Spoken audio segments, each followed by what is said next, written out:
Greetings Realm Lords, COR here, and I just finished a game with my friends of my giant LEGO wargame that I've got set up here down in my basement. And I know one of the things that commenters have been asking me for is a battle report or an overview of what a game actually looks like from start to finish. And while I was playing with my friends, I was definitely thinking about that. I was taking some pictures as we went along, so I would love to give you guys that overview. But I don't think I can do that without first introducing you to the 4 factions that we were playing as in this game. Now, the Circle of Realms has 10 different playable factions in total, but when I updated the board into this beautiful Lego studded top the whole way around, I had to make some changes to those factions, and so only 4 of them are currently playable, but I'm hoping to get at least 2 more done in the next few months. But who cares about those guys? Let's meet our 4 that were in this game that I just played. So our first faction is the one I've been talking about in several of my videos. We've been meeting some of its heroes and its non-heroes up to its Tech Age 2 units, and that is the Cusped Kingdom. Now, the Cusped Kingdom is very much your typical Lego castle faction, if you will. They are a traditional kingdom ruled by King De Leon and his son, Prince Jalen De Leon. The Cusped Kingdom used to actually be referred to as the Cusped Kingdoms, plural, and they ruled over all of Maria, which is this grassy region I've got here, and also all of Surla, which is now a lava region at the other end of the board. They were called the Cusped Kingdoms because they ruled at the cusps of the Circle of Realms, the edges of the boundaries of the Circle of Realms. The Cusped Kingdom is a very traditional kingdom, socially, conservatively, religiously, and since they're based largely on the Knights Kingdom 2 series of Lego sets, they've got a lot of colorful heroes and knights making up their rosters, each with a different animal that they're associated with. And you can check out some of these in my other videos that have already started to explore the different heroes of the Cusped Kingdom.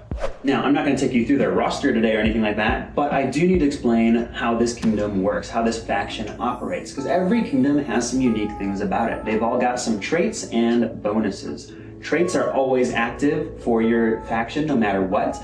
Bonuses are only active when your faction has their leader alive on the battlefield. For the kingdom, their leader is King Mateo de Leon. If he dies and Prince Jalen de Leon is on the field, then Prince Jalen can be crowned king instead. If they both die, then your bonuses are gone. Traits and bonuses for the kingdom are really designed to make the kingdom a more simple team to play as. They are very much the starter team. They don't have any really wonky mechanics. Our first trait is Code of Honor, which means that kingdom units fight to the death when they fight on the battlefield. And so the kingdom player can't actually capture enemy units in a normal way like other factions can. This does simplify how the Cusped Kingdom works because they don't really have to worry about managing prisons, and capturing is never an option to consider. It's more simple, more straightforward. You go in, you kill, you get out. There are still 2 units on the Kingdom faction that can capture enemy units, but they've got to use a special attack to do so. And even then, the Kingdom player is kind of discouraged from imprisoning people because if they do, it's not easy for them to execute enemy prisoners. Most factions just get to decide, okay, I'm going to execute my prisoners in this building. They do a unit command to that building, all the prisoners are dead. Now the kingdom makes a spectacle of their executions, which is why their second trait is Spectacle of Execution. And all this really means is that the kingdom player can also execute prisoners just like anyone else can, but they have to pay 500 gold per prisoner being executed. That's a really steep fee, and so if you've got a prisoner and you're the kingdom player, you don't typically want to execute them. Now, of course, you can have a trial by combat. I demand trial by combat.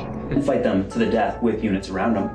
That's totally valid, but again, it takes time, it takes unit commands. So if you're capturing a unit as the kingdom player, you better make sure you've got a good reason to do so. Now, those are the kingdom traits. Those are always active no matter what.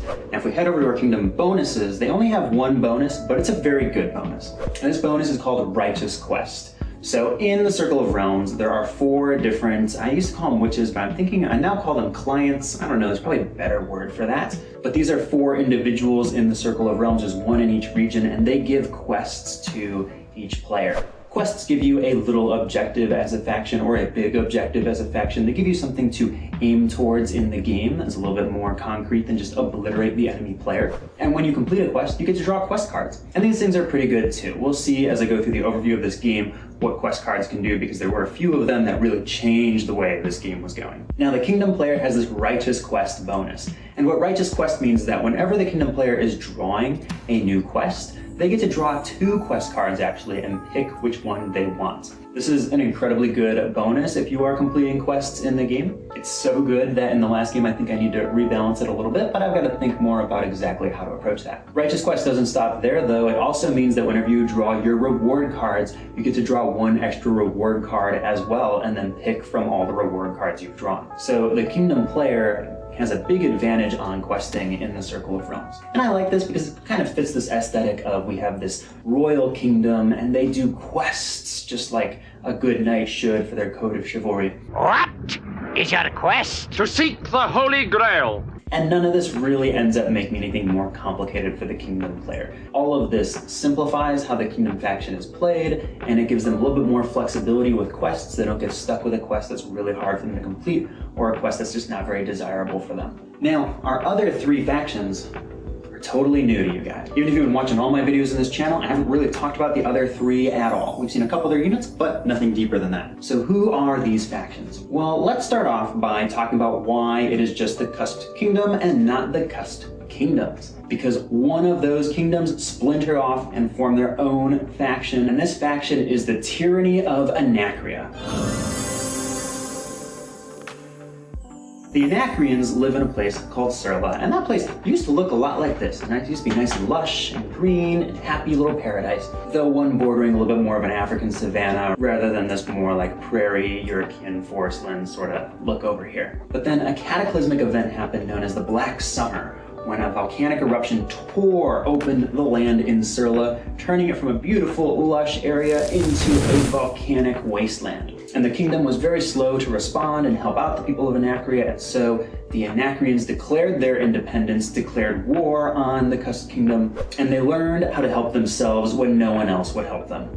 This faction eventually rallied itself around a commoner whom they declared king, known as King Setheth. And Setheth is a dangerous guy. He is the faction leader for the Tyranny of Anakria. He has this ability to summon scorpions, and the scorpions are what the Anacrians use to build their buildings. They use a sort of shadowy magic to have their scorpions transform into buildings, as opposed to building buildings in the more traditional means. And like the Kingdom player, they've got a bit of an insurance policy against their leader being killed, though it's a little bit different. So for the Kingdom player, if Mateu dies, then his son Jalen can ascend to the throne. For the Anacrian player, if King Setheth dies, then he is actually reborn back at the base in a second form, a more powerful form, Lord Setheth. He switches from being a king to a tyrant at that point. He becomes a more powerful offensive unit, but he also becomes easier to kill on the battlefield. Now the wild thing about Setheth is that's not even his final form. I still have 2 transformations beyond this one.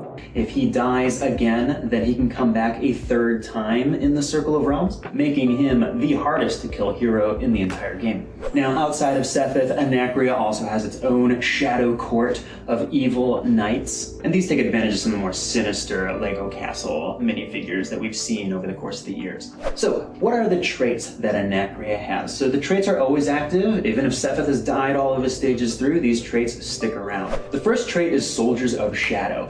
Because the Anacrians have become accustomed to living in this volcanic wasteland, they have become accustomed to the night. They are in fact better adapted for it than the day. As a result, the Anacrians suffer all of their penalties during the day instead of at nighttime. This means that all of their fights are a little bit mismatched. As far as traits go, this can be a pretty positive one, it can be a negative one, it really depends on the turn. Their second trait though is Scorned Existence, and this one really does hit them hard. Unlike the Kingdom player that does great with questing, the Anacrians can't do quests at all. The 4 different clients in the Circle of Realms refuse to work with the Anacrians because the Anacrians are so violent, they're so cruel, nobody wants to really associate with them. On a side note, if you've got a better name for my 4 quest givers in the Circle of Realms than client, please let me know in the comments below. Sometimes you guys are better at coming up with names than I am. I can't call them witches anymore because one of them is now a mercenary commander and another is kind of like a ghoul, so I need a more general title. If you've got one, let me know. So I know what you're thinking, you're like, yo, core bricks, so they can never get rewards? That seems like a pretty heavy penalty. Well, let's check out their bonuses. So the Anacrians have a bonus called Torture, which is exactly what it sounds like. They're able to take prisoners that they have captured in the Circle of Realms and torture those prisoners. Basically how this works is the Anacrian player slowly collects limbs of different prisoners they've captured, and these kind of signify like kind of the breaking down of the minifigure of the hero or the non-hero that you've captured. And these limbs can then later be traded in for quest rewards. And these rewards basically represent intel and advantages that the Anacrians gain from torturing victims of the enemy army. It's a pretty dark and twisted mechanic, one of the darkest mechanics in the Circle of Realms. Not the darkest, but one of the darkest. And it's just one of many reasons why Anakria would never make it as an official LEGO faction for anything. Now, in addition to torture, the Anacrians do get one other bonus as well, and that bonus is fire resistance. Again, because they live in this area affected by this volcanic eruption, they treat lava like hindering terrain. So they can walk in the lava without dying, so it slows them down a little bit, but they can generally navigate the whole region of Surla without running into major difficulties. Now, keep in mind, if Sephiroth is killed off completely, they lose that torture bonus and they lose that fire resistance. And those can be pretty devastating to the Anacrian player.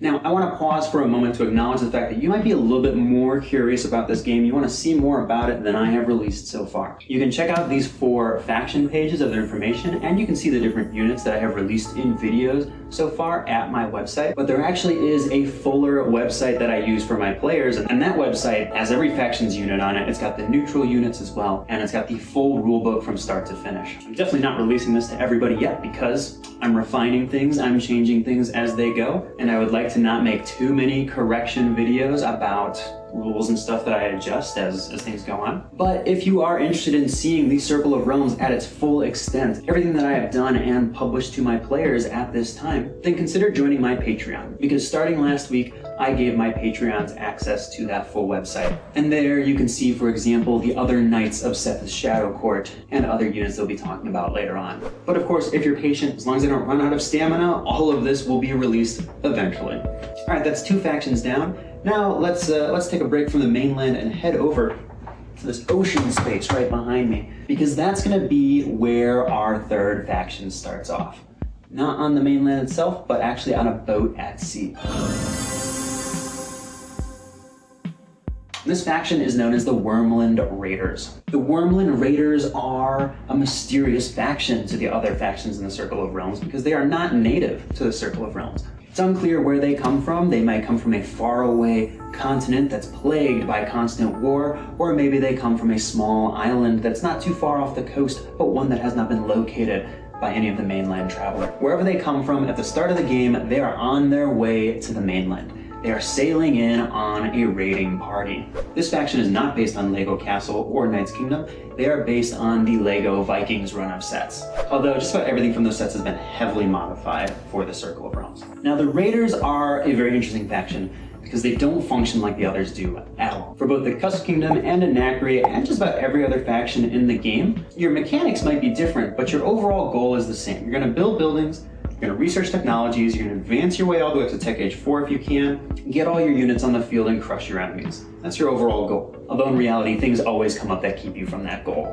Now our Raiders are different. Our Raiders don't research technologies. They can build buildings, but they don't have to build buildings. In fact, in this entire game, our Raider player built a grand total of 0 buildings from start to finish. And that's because the Raiders cannot research technology. They do not move up the tech tree the same way that other factions do. Instead, what the Raiders do is they just throw themselves at the enemy. They try to wipe out the enemy, and if they fail and they get wiped out instead, then another raiding party starts sailing in on a bigger ship at a higher tech age. So while a normal faction has 4 different tech ages they have to research to, the Raiders have 4 different raiding parties that they can send into the Circle of Realms. But you can only send a new raiding party after the previous one has been more or less wiped out. The Raider player basically has to be down to 4 infantry units before they can send a new raiding party across the Circle of Realms. The other thing that's interesting about Raider units is that they get better with each raiding party. So while tech ages for most factions are about unlocking more units onto the battlefield, for the Raiders, a higher tech age actually unlocks new abilities and special attacks for your units that are already on the field or were already available to you in the first place. So they basically get more and more dangerous with every raiding party. Each of these raiding parties has a different hero leading them, and during that raiding party, that hero is the faction leader. So just like our other factions have a little bit of backup for their faction leaders, the Raiders actually have 4 different faction leaders. It kind of depends on the raiding party which one needs to be alive for them to have their bonuses. So this means that it's possible for the Raiders to lose their bonuses get killed off, and then come back in the next raiding party and get their bonuses back with their next hero. They are a rather simple yet very aggressive team to play as in the Circle of Realms. Now, while the raid party leader is alive, then the faction does have 3 additional bonuses. All of these are basically technologies that other teams can research. So Distant Travelers allows them to march around the border of the Circle of Realms. That's something all the factions can do once they research supply caravans, but the Raiders start with that ability and they have it as long as their raid party leader is alive. Likewise, Water of Life allows them to resurrect fallen heroes right from the start of the game, and Shamanistic gives them the ability to commune with the clients across the Circle of Realms. Communing basically means that you can draw your quest cards remotely without actually going to the clients. Again, that's something everyone can get, with the exception of Anakria, of course, because the clients do not work with Anakrians. Now, for our 4th faction, we are going to return to the mainland. In fact, we're going to be right here because this is where that 4th faction starts off at the beginning of the game. And this faction is yet another thorn in the Cusped Kingdom's side. This faction is called the Bloodless Rebellion, and they are a group of coordinated rebels who have revolted against the Cusped Kingdom as well. If we're going to compare them to the Anakrians, we would consider the Anakrians as people who have completely expelled the kingdom from their lands and are their own independent nation at this point. The rebels are very much still a beginning rebellion that exists in the shadow of the Cusped Kingdom. The Bloodless Rebellion has 2 leaders who were elected by the rebel forces, and they start with both of them at the same time. One of these, Lord Lawrence Stevens, also known as Whiskey Steve colloquially, is very much not a frontline fighter. He is a man with very deep pockets, the guy who helped finance the rebellion, and he's a helpful hero to have at your back lines. But I wouldn't really expect him to be able to go toe-to-toe with other heroes in the Circle of Realms, and even non-heroes could easily kill him off if he's not careful. The other leader of the Bloodless Rebellion is probably the most interesting unit I have in the Circle of Realms. His name is Roscius Matres. He is the bastard son of King Matteo de Leon, and so he has a very strained personal relationship with the leaders of the Cusped Kingdom, as well as obviously a strained political relationship with them, as he leads an open rebellion against the crown. Roscius is a pretty cool figure. I think he's over here. Yeah, here he is. He looks like a pretty cool Lego knight guy. Roscius, like a lot of the Bloodless Rebellion, is based on the Kingdom series Dragon faction. I'm not sure if they had an actual name, but these were actually the bad guys, I think, of the Lego Kingdoms series of sets. Kingdoms is not to be confused with Knights Kingdom. It's a totally separate thing. But the interesting thing about Roscius is that Roscius is actually plagued with a crippled right arm, which I've tried to show in his minifigure by giving him a backwards arm on his minifigure. It kind of creates this withered, kind of awkward look to his arm, which is really what I want him to have. Now, Roscius has gone through a rather intense personal journey of working with and overcoming this disability in the Circle of Realms, and he uses a mix of light magical training combined with worldly knowledge he's gained from traveling to several different factions in the Circle of Realms to make himself a very formidable opponent on the battlefield. But don't worry, we'll talk about Roscius more in the future. He definitely comes up a lot in this game, and he really defines a lot of the ways his faction works. So how does this faction work? Well, let's start off by looking at its traits. These are the things that are always there. Even if Roscius and Lord Lawrence Stevens are killed, these are still going to be in play. And these traits make the rebellion very much the opposite of the Cusped Kingdom. The rebels are a very idealistic group of people. They've banded together because they view the crown as an oppressive regime. And they've got some very radical components to how they orient themselves on the battlefield. So we saw how the Cusped Kingdom does not capture anyone normally. When they fight to the death. Well, the rebels are the exact opposite. The rebels are firm believers in second chances to everyone. When they fight on the battlefield, they forbid themselves from killing. They capture everyone that they would normally kill. This means that prisons are super important for the rebels because they end up incarcerating quite a few enemy units, and it takes some time to free up space in those prisons. Also, like the Cusped Kingdom, it is not easy for rebels to execute their prisoner. That is because the rebels believe in due process and they actually have to hold a trial of everyone they're going to execute. This is reduced to a simple die roll in the Circle of Realms, but essentially what happens is every time you move to execute someone as the rebellion,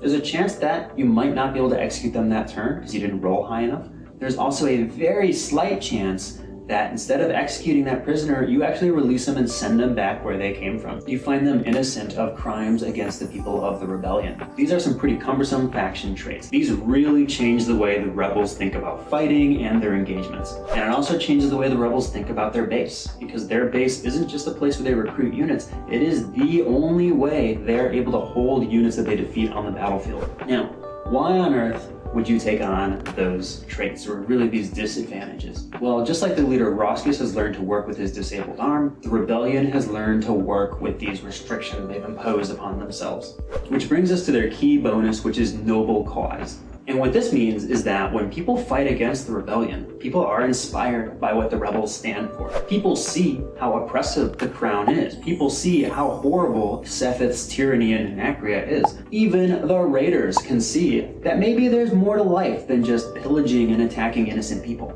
And so what noble cause allows the rebels to do is allows the rebels to roll for their prisoners. And if they roll high enough, then those prisoners see the error in their ways and they are converted to the rebel side. They exit the prison and they begin to fight for the rebel forces. This can even be done to enemy heroes, meaning that even though the rebels actually have a very small faction in comparison to all the other teams, it can grow quite large just by virtue of converting people to their side. The real question is whether you as a player are comfortable working within those restrictions to get that massive bonus of being able to convert units freely to your side. Now, before I wrap them up, the rebels do have one more bonus. They, like the raiders, are able to commune with the different clients in the Circle of Realms right from the beginning of the game, but they can't draw tier 3 cards from communing until they've built their officer quarters, which I think is a Tech Age 2 or Tech Age 3 building. I don't know, I'm sure I'll write it down over there. But those are the 4 factions that I currently have as playable in the Circle of Realms right now. And I think they give you a good idea of just how unique these factions are. I didn't want them to just be like, these are our good knights and these are our bad knights, and these people have buildings made of wood and these people have buildings made of stone. They do all operate and play very differently. And one thing that my friends always say whenever they would get together to play is that there really is no wrong choice. Every faction feels sufficiently unique and different. They're all an enjoyable experience. You can read about all 4 of these factions at my website if you go to www.circleofrealms.com. Most of what I say here is on that website, in addition to expanded lore about each of these 4 factions. So now that you know the 4 factions that were in this game, I think I'll be able to talk a little bit more freely about how this game went, what happened, the big whoa moments that occurred, and also what I liked and what I didn't like and what I'll be changing in the future. But that'll take a few videos to go over, so make sure that you're subscribed to this channel if you want to check those videos out as they're released. Otherwise, my friends, be happy, be healthy, be well, and I'll see you next time here in the Circle of Realms.